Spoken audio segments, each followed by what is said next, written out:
Robschild, no investment advice. Welcome to the show where we view the financial markets using Benjamin Graham's investment philosophy, macro technicals, and of course a touch of crystal ball gazing. Today is Thursday, March 6th, 2025. Today's episode begins with Trump tariffs don't matter, market betting on lower inflation. While market concerns may have contributed to the recent rise in the 10-year note Treasury yield, since, we've gotten to that part where we're starting to see them, hey, it's like tomorrow, it's like right now, we're going to do the tariffs, they're happening.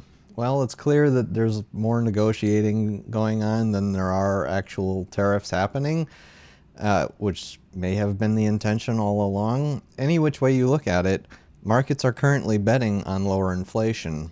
Besides the 10-year note yield itself dropping recently, since the middle of February, we have seen the 10-year break-even inflation rate dropping lower and lower. It's important to remember the gravity of the 10-year break-even inflation rate because this is the Treasury market. This is the rates on Treasury securities that people are betting on.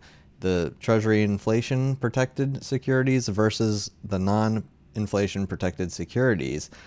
Huge money betting on this. This isn't, people betting on fart coin. This is people betting on with enormous, uncalculable amounts of money. And it's something to be taken very seriously, and it is a leading indicator, not a lagging one. Next agenda item, I wanted to bring up community questions, special deep dive videos. If you have a certain subject or type of security or market or even an individual company, I won't respond necessarily to every question, but I'm interested to hear on what you guys might have, questions for me. And yeah. So submit your comments below and don't forget to click subscribe if you like the content and you want to keep up to date with my work. The other thing on the agenda, the last thing, is Friday. We have the jobs report coming out. This is, really the biggest report of the week, of the month. And if it shocks markets, this could be the big report of the year. Today's market action may seem very boring compared to what's coming tomorrow. Watch 211.25 for the macro update on my daily reminders and a walkthrough and explanation. And watch Portfolio Update 211.25 to hear me read through my crystal ball ratings and my own portfolio. All explained.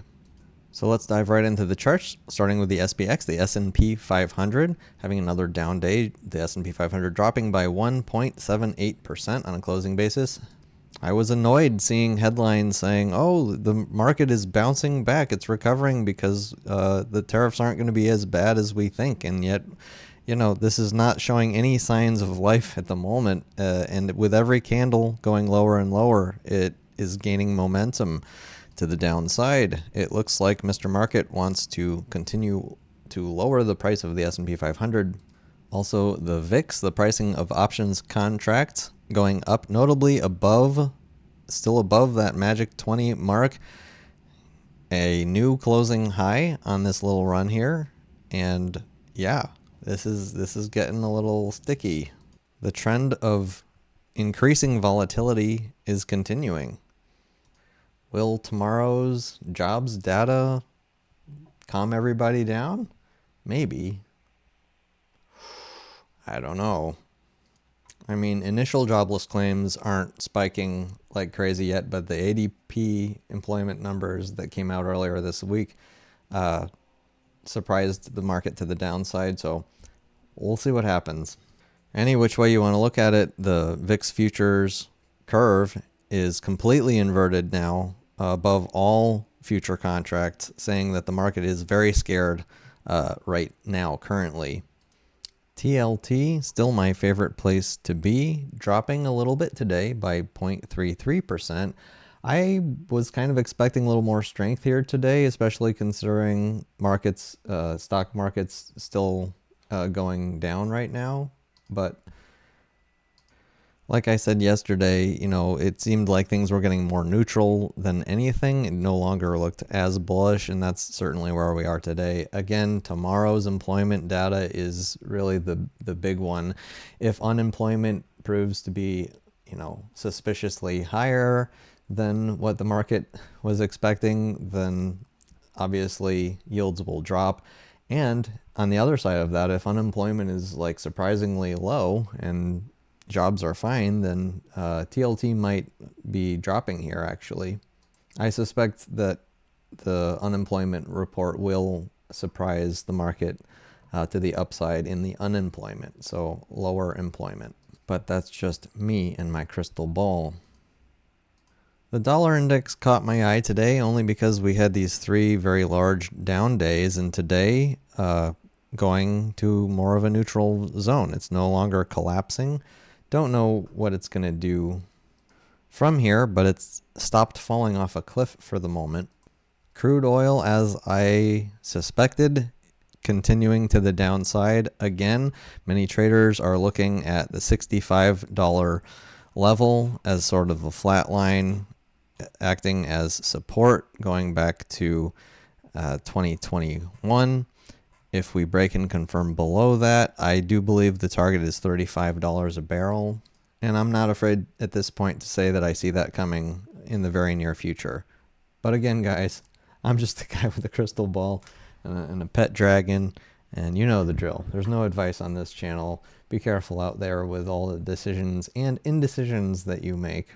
With oil continuing its collapse, the way I've been playing this is buying TLT calls. I bought some yesterday and I bought more today because they got a little cheaper. So I have some expiring in the middle of April and some expiring in May, specifically at $99 or $100 strike price.